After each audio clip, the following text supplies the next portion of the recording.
चलिए practical number 7 solve करते हैं। प्रैक्टिकल नंबर 7 है Bhushan and company purchase a machine on 1 April 2009 for ₹54,000 and spent ₹6,000 on it's installation. Bhushan and company ने एक machinery purchase की है 1 अप्रैल 2009 को, जिसकी वैल्यू है ₹54,000 और ₹6,000 उसको इंस्टॉल करवाने के यानी कि उसको लगवाने के लगे हैं। तो 54,000 के अंदर ये 6,000 ऐड हो जाएंगे, तो मशीनरी की वैल्यू हो गई ₹60,000। आगे है on 1 December 2010 it purchased another machinery for ₹30,000। 1 दिसंबर 2010 को दूसरी मशीनरी परचेज की है जिसकी वैल्यू है ₹30,000। आगे एक बार पहले पूरा का पूरा क्वेश्चन पढ़ लेते हैं, उसके बाद हम सम सॉल्व करेंगे। On 30 June 2011 the first machinery purchased on 1 अप्रैल 2009। 30 जून 2011 को हमने मशीनरी जो 1 अप्रैल 2009 को मशीनरी परचेज की थी वो सेल कर दी 30 जून 2011 को 36,000 रुपये में सेल की है। And on the same date it purchased a another machine for ₹80,000। और उसी दिन यानी 30 जून 2011 को ही एक नई मशीनरी परचेज कर ली है। कितने रुपए की है? 80,000 रुपये की नई मशीनरी परचेज की है। आगे है ऑन दिसंबर 1 2011 1 दिसंबर 2012 को second machinery purchase on December 1 2010। 1 दिसंबर 2010 को जो दूसरी मशीनरी परचेज की थी वो 1 दिसंबर 2012 को सेल कर दी है 26,000 रुपये में। Depreciation are provided on machinery at the rate 10%। Depreciation लगाया जा रहा है मशीनरी के ऊपर 10% on original cost method. Original cost method से डेप्रिसिएशन लगाया जा रहा है annually. On 31 March give the machinery account for 4 years. 4 सालों का 4 सालों का मशीनरी अकाउंट बनाना है। तो चलिए स्टार्ट करते हैं हम सम सोल्व करना। तो सबसे पहले मशीनरी 1 अप्रैल 2009 को परचेज की गई है, तो इसकी एंट्री करेंगे 2009 1 अप्रैल। इसकी एंट्री होती है टू बैंक अकाउंट के नाम से। कितने की परचेज की थी? 54,000 रुपीज़ की। आगे इसके लिए इंस्टॉलेशन के लिए चार्जेस लगे हैं 6,000 रुपीज़, तो ये भी दिखाएंगे to bank account 6,000 rupees installation के हैं। नीचे लिख देते हैं ऑन इंस्टॉलेशन।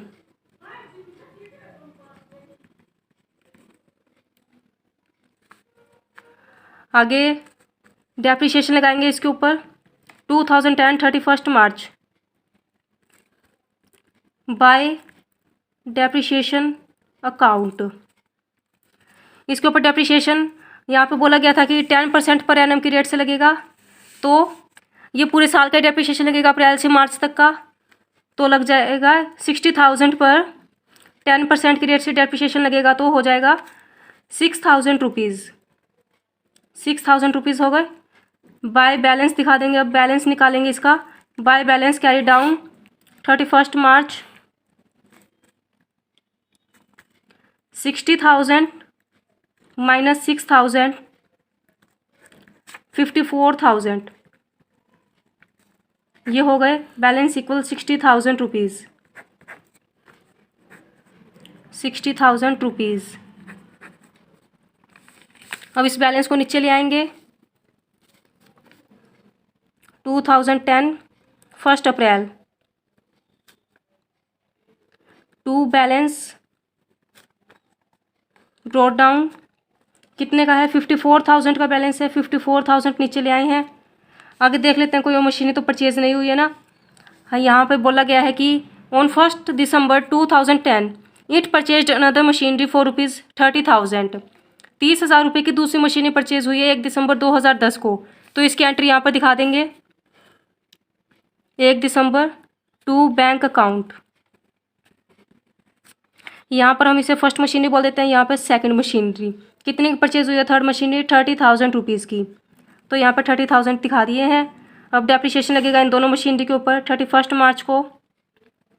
डेप्रिसिएशन ईयर के एंड में लगता है तो 31 मार्च को लग जाएगा बाय डेप्रिसिएशन अकाउंट।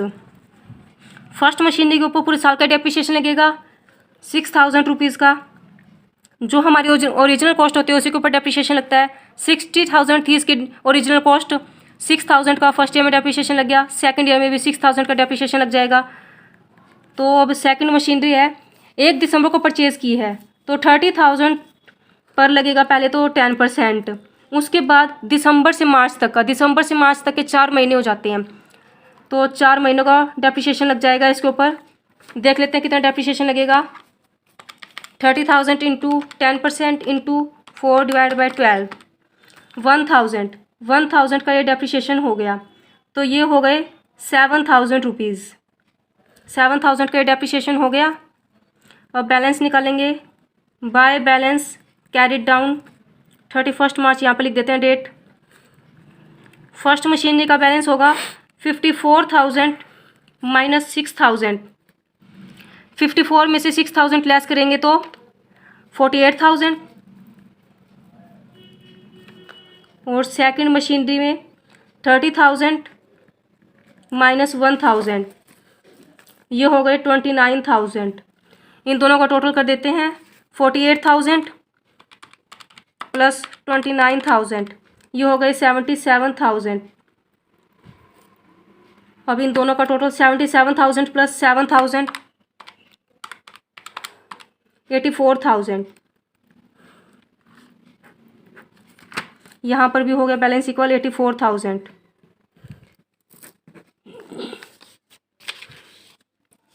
आगे अब ये बैलेंस नीचे लाया जाएगा। 2011 1 अप्रैल to balance brought down. First machinery का है 48,000, सेकंड मशीनरी का है 29,000। इन दोनों का टोटल हुआ था 77,000। अब देखिए यहाँ पर बोला गया है कि 30 जून 2011 को फर्स्ट मशीनरी सेल कर दी है। कितने में सेल किया? 36,000 में। तो अब इसकी सेल की एंट्री दिखाएंगे। यहाँ पर दिखाएंगे 2011 30 जून by bank account. By bank account के नाम से 36,000 की ये सेल की है, तो 36,000 यहाँ पर दिखा दिए हैं। और डेप्रिसिएशन लगेगा इस पर जून तक का। बाय डेप्रिसिएशन अकाउंट 30 जून तक का डेप्रिसिएशन लगेगा। तो 30 जून तक का डेप्रिसिएशन कितना होता है हमारा, ये हम कैलकुलेट कर लेते हैं। पहले 60,000 के ऊपर हम 3 महीनों का अप्रैल मई जून तक का डेप्रिसिएशन काउंट करेंगे। देखिए पूरे साल का होता है 6,000, तो 6,000 का निकालेंगे 3 महीनों का, ये हो जाते हैं 1,500 रुपये। 1,500 रुपये का डेप्रिसिएशन लगेगा। 1,500 रुपये का डेप्रिसिएशन लगेगा। आगे बैलेंस अब देखते हैं प्रॉफिट होता है या लॉस होता है। इसके लिए हम अलग से एक वर्किंग नोट बना लेते हैं छोटा सा, यहीं पर ही बना देती हूँ मैं इसके पीछे। कितने की थी? 48,000 की मशीनरी बची हुई थी इसकी वैल्यू, और सेल कर दी है 36,000 में, और डेप्रिसिएशन लगा इस पर 1,500 का। 1,500 का डेप्रिसिएशन लगा है, तो हम देख लेते हैं। 48,000 माइनस 36,000 माइनस 50, तो ये आंसर आ जाता है हमारा 10,500।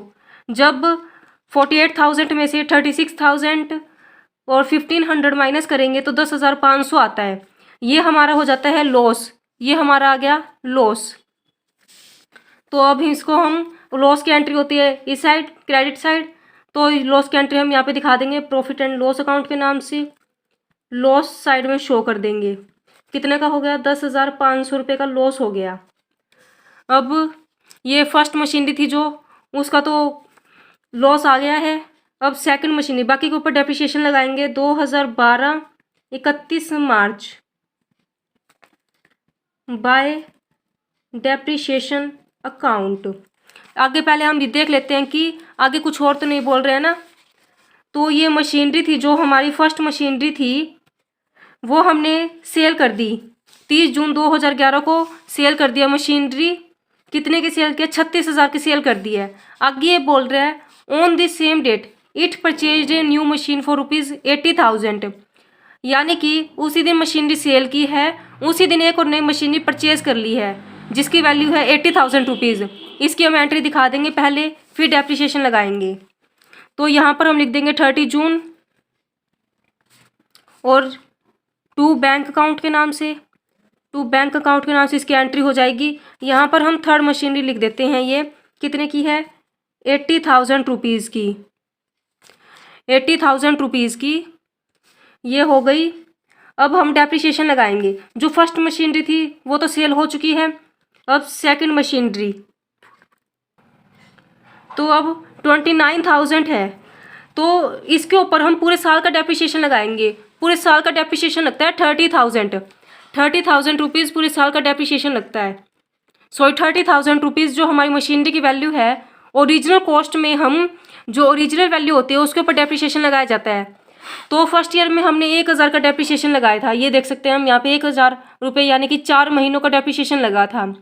अब इस साल हम पूरे साल का डेप्रिसिएशन लगाएंगे तो 30,000 का 10% हो जाता है 3,000 रुपीज़। तो यहाँ पर हम 3,000 रुपीज़ डेप्रिसिएशन दिखाएंगे। आगे है जो थर्ड मशीनरी परचेज की है 80,000 की, तो ये है 80,000 पर 10% लगाएंगे और कितने महीनों का, जून से मार्च तक का डेप्रिसिएशन दिखाएंगे। सॉरी, जून से नहीं, जुलाई से, क्योंकि 30 जून तो हो गया, पूरा महीना हो गया। 1 जुलाई से दिखाएंगे, जुलाई, अगस्त, सितंबर, अक्टूबर, नवंबर, दिसंबर, जनवरी, फरवरी, मार्च तक 9 महीने हो जाते हैं, 9/12 कर देंगे।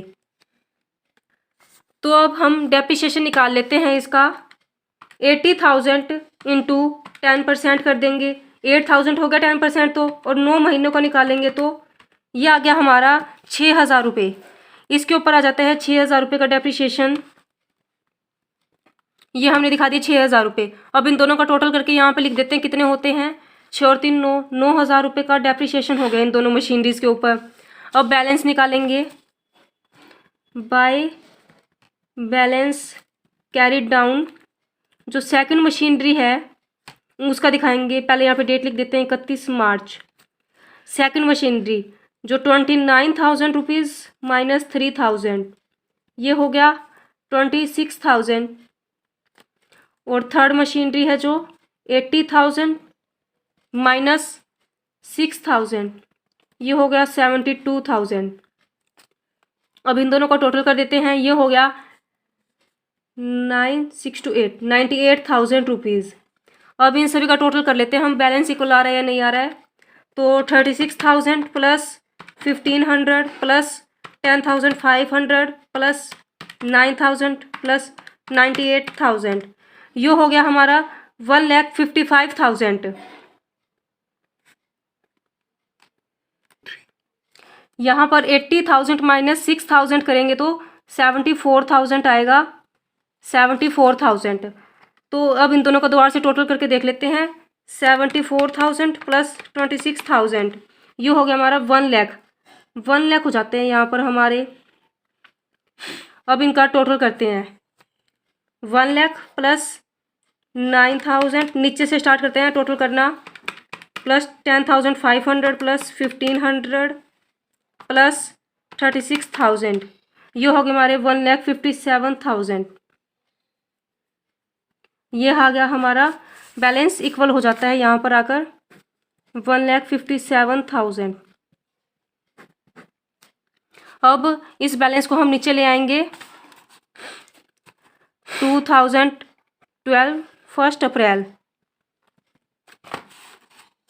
बैलेंस को नीचे ले आएंगे तो टू बैलेंस ब्रॉट डाउन के नाम से एंट्री हो गई। तो जो सेकंड मशीनरी है उसकी कितनी है, 26,000 वैल्यू बची हुई है। थर्ड मशीनरी है जो उसकी वैल्यू बची हुई है 74,000। इन दोनों का टोटल होता है 1 लाख रुपीज़। आगे हम देख लेते हैं क्या बोल रहा है, यहाँ पे क्या बोल रहा है, ऑन दिसंबर, यहाँ तक हमारा सम हो गया है। आगे है on December 1, 2012 the second machinery purchased on December 1, 2010 was sold off ₹26,000। यहाँ पे बोल रहे हैं कि 1 दिसंबर 2012 को जो मशीनरी हमने 1 दिसंबर 2010 में खरीदी थी वो 1 दिसंबर 2012 को सेल कर दी। और कितने की सेल किया? 26,000 की। अब हम पहले सेल की एंट्री दिखाएंगे। 2012 1 दिसंबर बाय बैंक अकाउंट के नाम से कितने की सेल की है? 26,000 की ये मशीनरी सेल की है। और इसके ऊपर डेप्रिसिएशन लगाएंगे दिसंबर तक का, अप्रैल से दिसंबर तक का डेप्रिसिएशन लगेगा। यानी कि कितने महीने हो गए अप्रैल से दिसंबर? अप्रैल, मई, जून, जुलाई, अगस्त, सितंबर, अक्टूबर, नवंबर, दिसंबर। दिसंबर को काउंट नहीं करेंगे क्योंकि 1 दिसंबर है, तो 8 महीनों का डेप्रिसिएशन लगेगा। 8 महीनों का डेप्रिसिएशन निकाल लेते हैं हम। 3,000 के ऊपर ही 8 महीनों का निकालेंगे तो ये हो गया हमारा 2,000 रुपये। 2,000 रुपये का डेप्रिसिएशन आ जाता है। अब हमें यहाँ पर साफ साफ दिखाई दे रहा है कि 26,000 की तो वैल्यू बची हुई थी मशीनरी की, और हमारे यहाँ पर हो जाते हैं 28,000। इट मीन्स कि हमें यहाँ पर प्रॉफिट हो रहा है। और जो ऊपर था यहाँ पर देखिए, इसमें हमें दिखाई दे रहा था कि लॉस ही हो रहा है, क्योंकि 48,000 की तो मशीनरी थी और 36,000 में सेल की थी, तो लॉस हो रहा है, साफ साफ दिखाई दे रहा है। और यहाँ पर भी दिखाई दे रहा है कि 26,000 की वैल्यू बची हुई है और 26,000 में ही सेल कर दी। अगर डेप्रिसिएशन लगाएंगे तो हमें प्रॉफिट ही हो रहा है। तो प्रॉफिट की एंट्री दिखाएंगे। यहाँ पर 1 दिसंबर को प्रॉफिट हुआ है टू P&L अकाउंट। प्रॉफिट लिख देंगे साइड में 2,000 का हमने यहाँ पर प्रॉफिट दिखा दिया है। अब देख लेते हैं आगे भी कुछ और बोल रहा है क्या। आगे तो और कुछ नहीं बोला जा रहा है, सिर्फ यहीं तक ही था सम। बस अब ये थर्ड मशीनरी के ऊपर डेप्रिसिएशन लगा देते हैं। 2013 31 मार्च बाय डेप्रिसिएशन अकाउंट। इस बार इस मशीनरी के ऊपर पूरे साल का डेप्रिसिएशन लगेगा। तो पहले मशीनरी थी 80,000 की थी, 80,000 के ऊपर 10% पूरा कर देंगे तो 8,000 हो गया। 8,000 पूरा का पूरा ईयर का डेप्रिसिएशन लग गया है। आगे बाय बैलेंस निकाल देते हैं। By balance carry down 74,000 minus 8,000। 74,000 में से 8,000 माइनस करेंगे, ये हो गया 66,000। 66,000 का हमारा आंसर आ जाता है। ये हमारा आंसर ही है 66,000। तो ये हो गया हमारा बैलेंस इक्वल। हम देख लेते हैं टोटल करके इनका। 66,000 प्लस 8,000 प्लस 2,000 प्लस 26,000, ये हो गया हमारा 1,02,000 रुपये। यहाँ पर भी हमारा हो जाता है 1,02,000 रुपये। तो ये हो गया हमारा बैलेंस इक्वल और हो गया हमारा सम सोल्व। सो गाइस, उम्मीद करती हूँ आप लोगों को मेरी ये वीडियो पसंद आएगी और आपको सम समझ भी आया होगा। So thank you guys.